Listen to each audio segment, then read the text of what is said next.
In the headlines, Imo to conduct mass burial for victims as bunkers flee security search for illegal refineries. NDLEA arrests drug baron behind 3 billion naira tramadol linked to Abba Kyari's team. Northern elders deny endorsing Saraki Mohammed as Northern Elders Council defends position on consensus. Away from Nigeria, 17 dead in Russian military research facility fire last week. Hello and welcome to Trust News Update. I am Ayuba Ilya. Thank you for joining.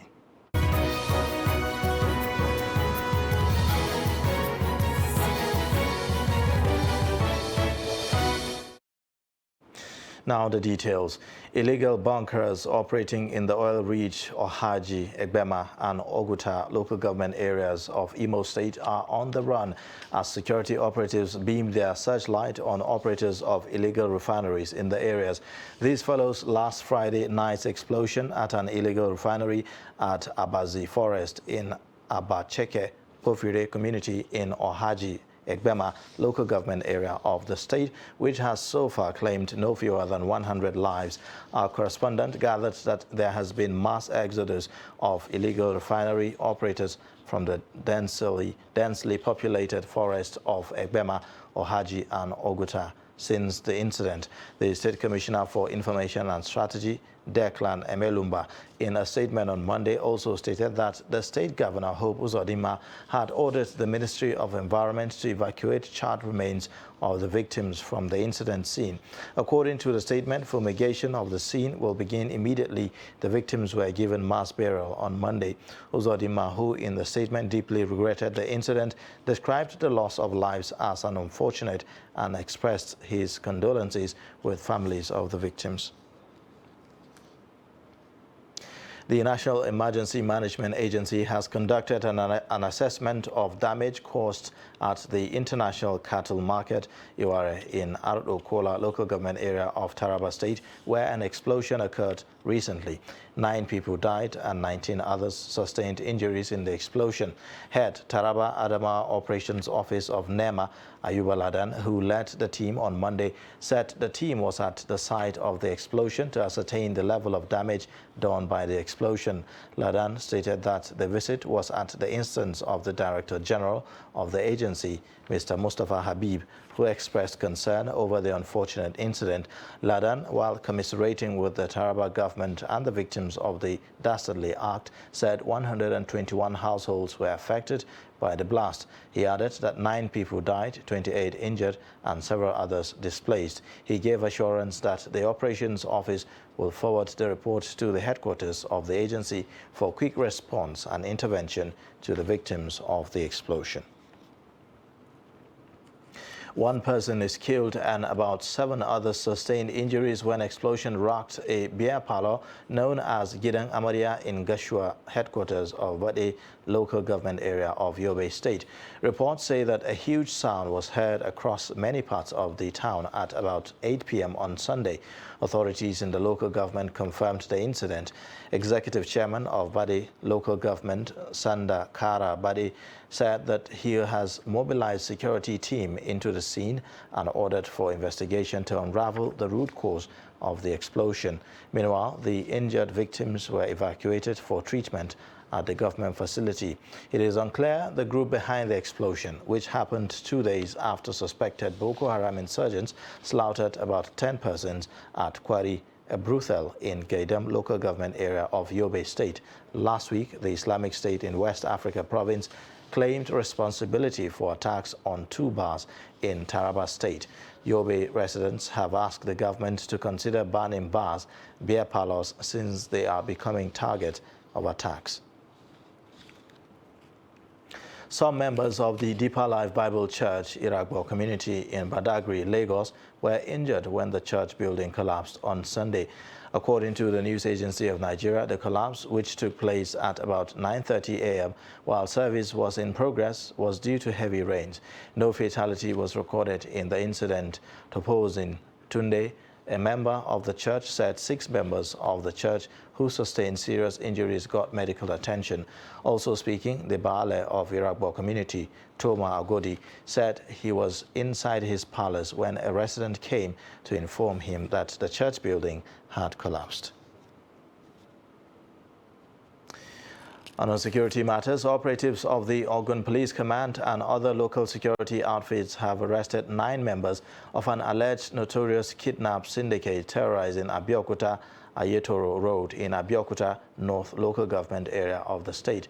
They were apprehended on Sunday when police, local hunters, So Safe Corps, OPC Vigilante and men of Amotekun Corps stormed their hideout at Abuleoba off Ayetoro Road, Abeokuta. The suspects are Hamid Taiwo, Kehinde Jimo, Umar Sanda Aliyu, Ali Morandu, Usman Abubakar, Usman Mohammed, Umaru Ahmadu, and Umaru Mohammadu. The police spokesperson, Abimbola Oyeyemi, on Monday told newsmen in Abeokuta that the suspects were arrested following a credible intelligence gathered by policemen at Sabo Ilupeju Divisional Headquarters. Oyeyemi said the police had gathered that Hamid Taiwo and Kehinde Jimo, who are commercial motorcyclists running errands for the kidnap syndicate, were sighted somewhere in Rounder area of Abeokuta North local government area. The commandant of the Nigeria Security and Civil Defense Corps in Osun State, Emmanuel Ocheja, says the command is interfacing with communities across the state to aid its intelligence-driven operations to keep peace in Osun State. He hammered on the need for security agencies to imbibe community-based approaches to tackling insecurity rather than show of force. Ocheja said that the Civil Defense Public Relations Committee set up by the command is yielding positive results and enhancing mutual cooperation between NSCDC operatives and the communities in the state. Ocheja, who spoke with Trust TV at the command's headquarters in Oshogbo, the state capital, assured that people of the state that any intelligence information given to the NSCDC will be proactively used to nip the crime in the bud. The organization is civil related. It is civil related because we are always interfacing with the population. The civil population, we are always interfacing with them. There's no way you carry out any security assignment without discussing with those that are concerned. So based on the committee that was launched and the peace committee that we launched, the first in Nigeria, you see, we were able to interface with a lot of people, and now different committees, local governments have also launched theirs. So as they've launched theirs too, we are getting relevant information. That's why you see most of the arrests being made by civil defense actually came out from those the committee that has been set up. And what is it? The moment you don't relate with farmers, herders, you don't relate with them, you're bound to have a lot of problems. And what we are doing today is because if you don't relate with them, how will you know their problems? And because of these various committees in various local governments, we are getting more reports concerning areas, and we have been proactively attending to those things, and that is a good one for us. If other organizations can do this, I've always said something, I don't believe in the show of force. We are supposed to be protecting these people. We are not supposed to be creating more problems for them. So the moment we threaten them, then they will run away from us, they will not give us information. People are always afraid of giving information that they will be arrested, but in this organization we don't arrest you. Once you give us information, we will work based on your information. You only stand as a witness to that information if it is even necessary. But if it is not necessary, we'll take up our actions, make necessary interviews, or maybe invite such people who are involved, and be able to come out with something tangible that will be able to help the state. And that is what we've been doing. Now, we've been able to achieve a lot. After we launched the peace committee, up to this day, we have handled a lot of cases.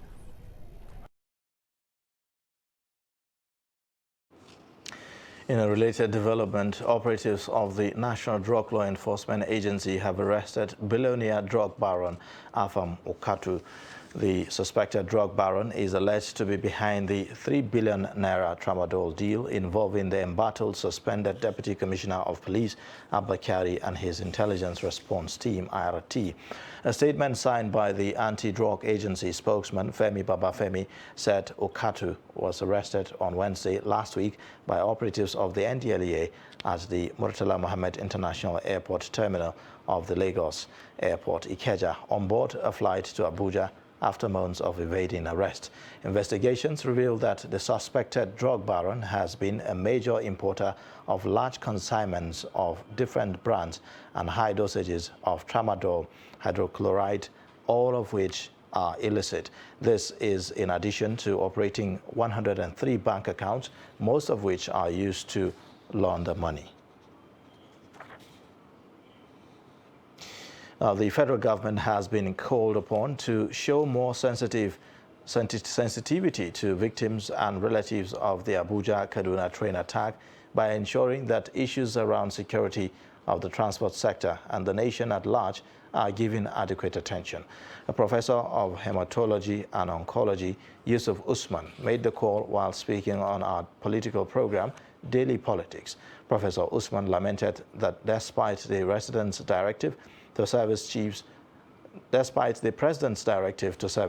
to effect the release of all those in terrorist captivity, nothing has been done. Empty directives.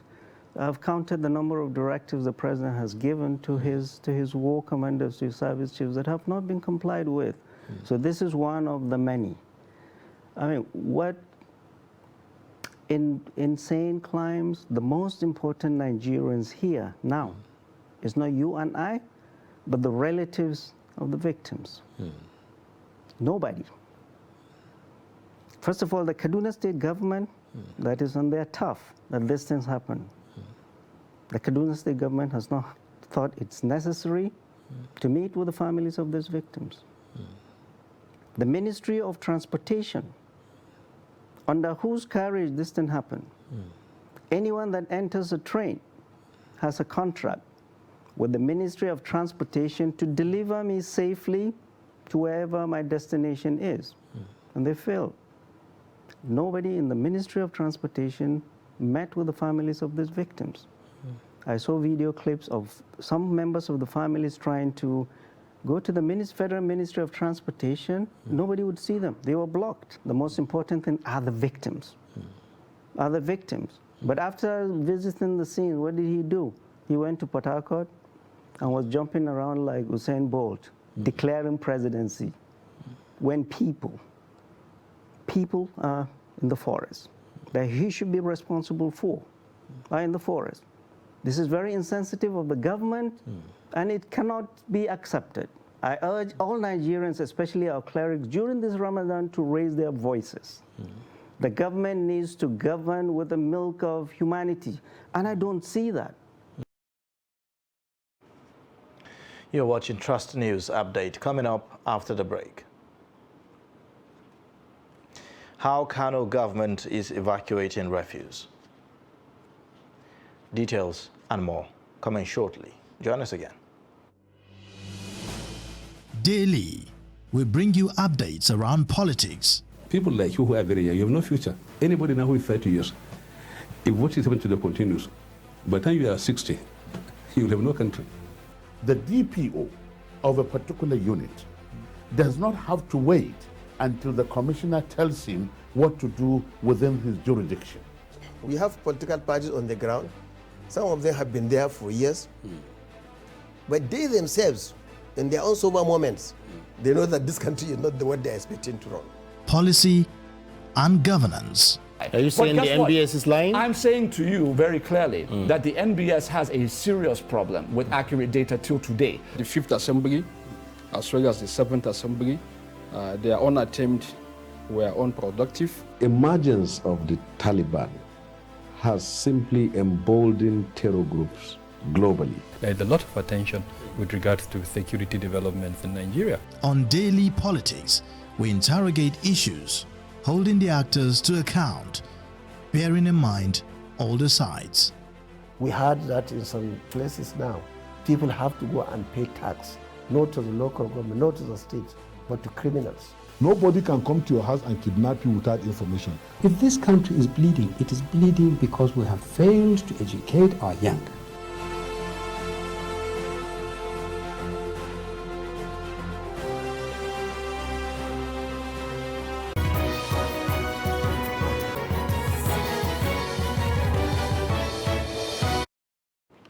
Welcome back. You're watching Trust News Update, and here's a look at the top stories again.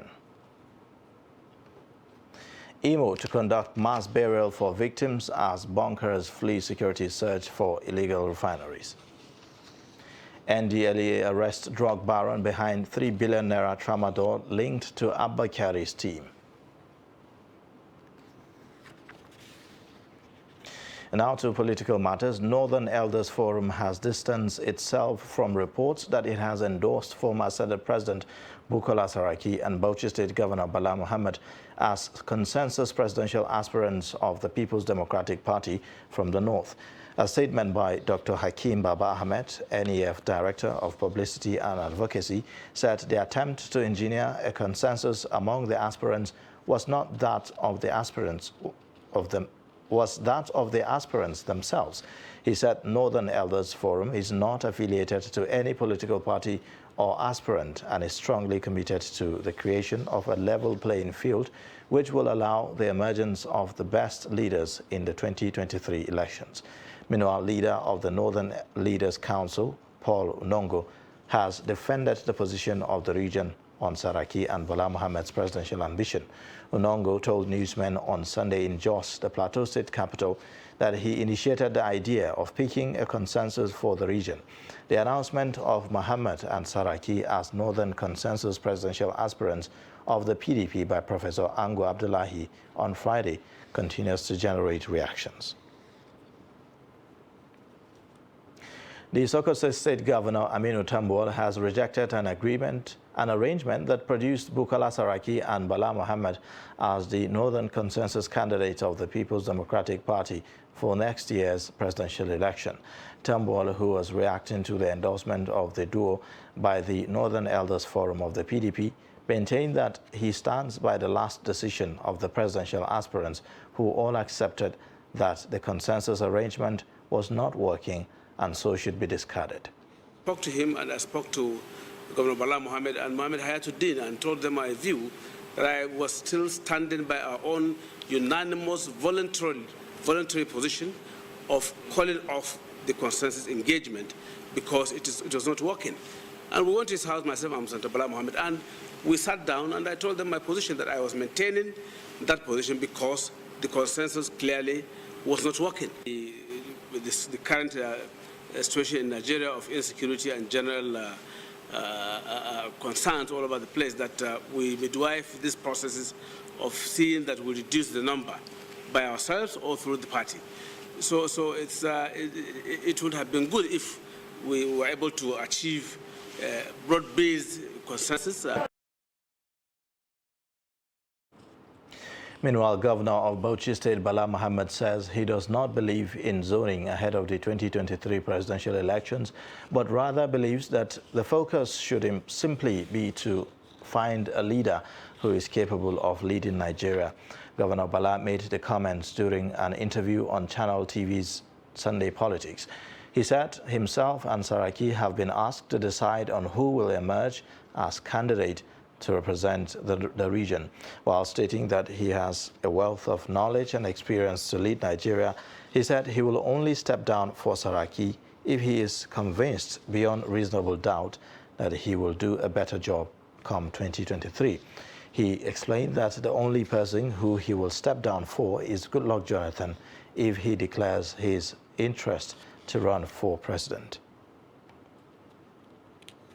Now, a group, Dogara Progressive Movement for Sustainable Development, has disclosed that former Speaker, House of Representatives Yakubu Dogara won't be deterred or succumb to attempts by some individuals to blackmail or tarnish the image and political career of the ex-speaker.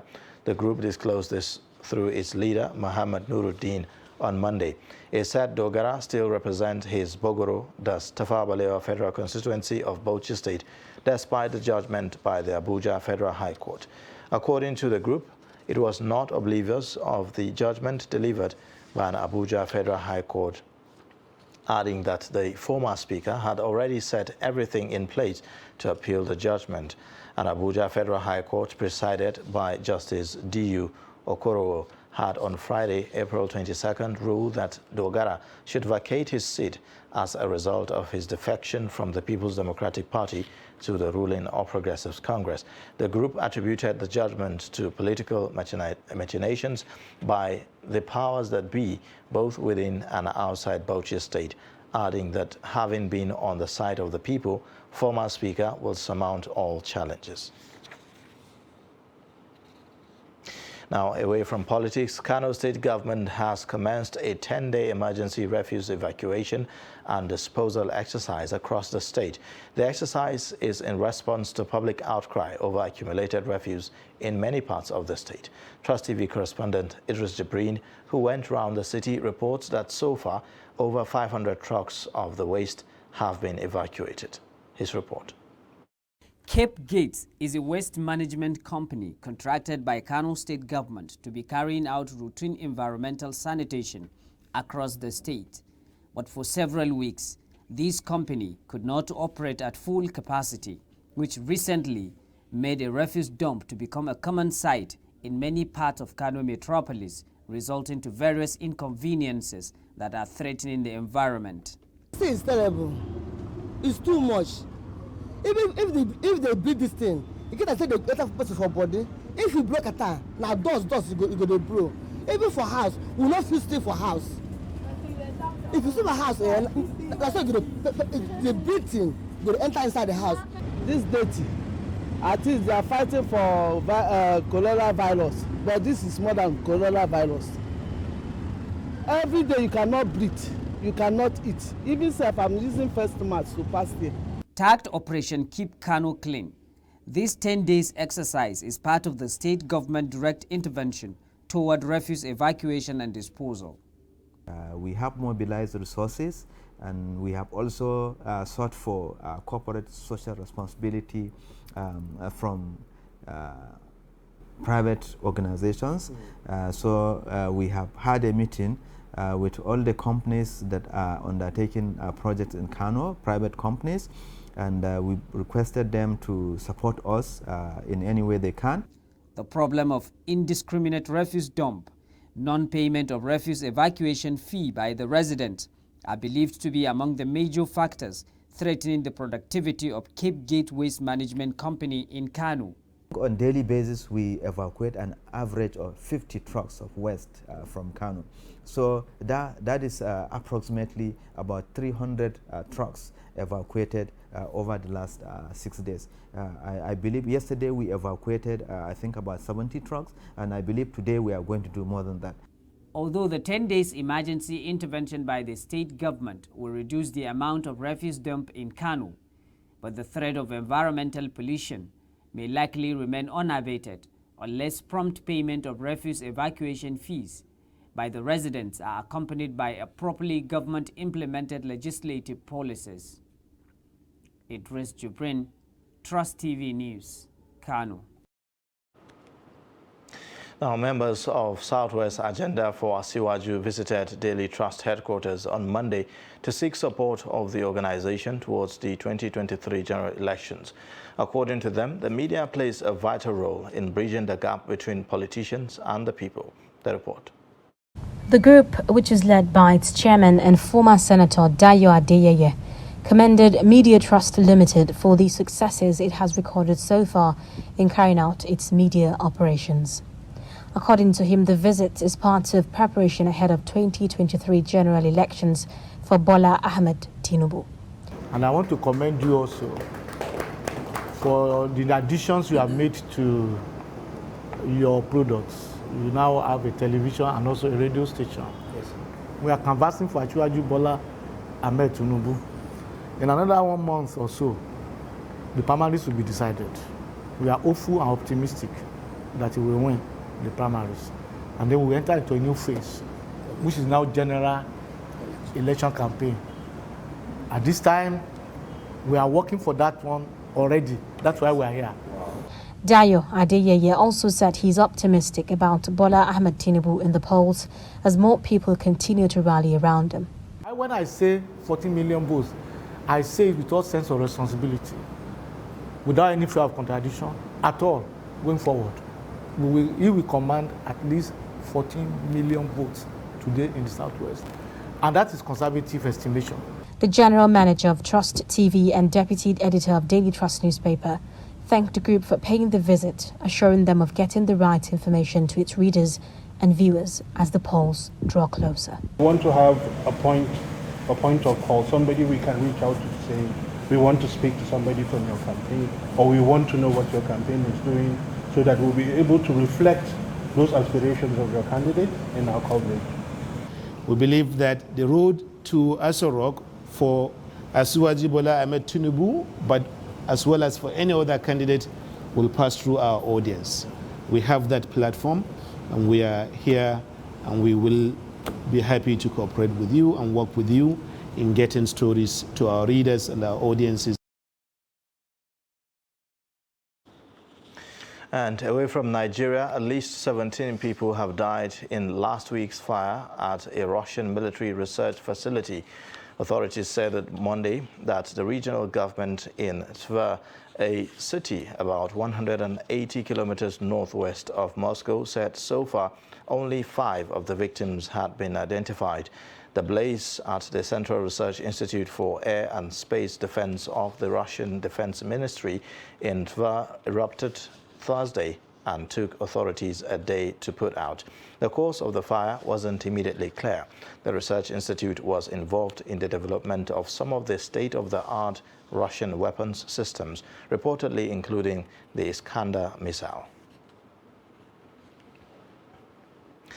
With that, we wrap up the Trust News Update. Connect with us via our social media platforms and also subscribe to our YouTube channel to watch more. I am Ayuba Ilya. Thank you for watching.